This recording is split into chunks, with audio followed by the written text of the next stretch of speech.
Today I'm going to be discussing with you how to tell the difference between a right swing door and a left swing door. It's very simple and easy. So right now we're inside of our finishing residential project, and I have a closet door here. So if I'm out of the store and I need to determine, do I put a new door up and is it going to be a left swing or a right swing? I simply would open up the existing door, just like this, put my back up against the door where the hinges are behind me, and if I look at the handle and reach my arm out and the handle is on the left hand side, it is a left swinging door. And the opposite is if it was on the right hand side, it would be a right swinging door.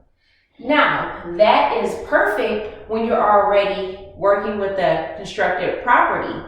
However, when we're drafting in our drafting classes or we're drafting for a client on a project, we don't have the existing doors to work with. So the best way to figure out is that you will look at the plan that you're drafting. Think about which way the door opens. If the door opens to the left, it is a left-hand swinging door. If it opens to the right, it is a right-hand swinging door. Now notice what I did. I simply took my arm and I put it across my body, such as this, and then I swung my hand in the direction in which the door opens.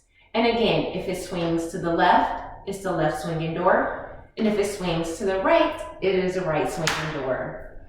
So now you have figured out and can understand the difference in determining if your door is a left swinging door or a right swinging door. I really hope that this helps some of you, and it's something, again, that sticks with you as you continue on into the field of interior design.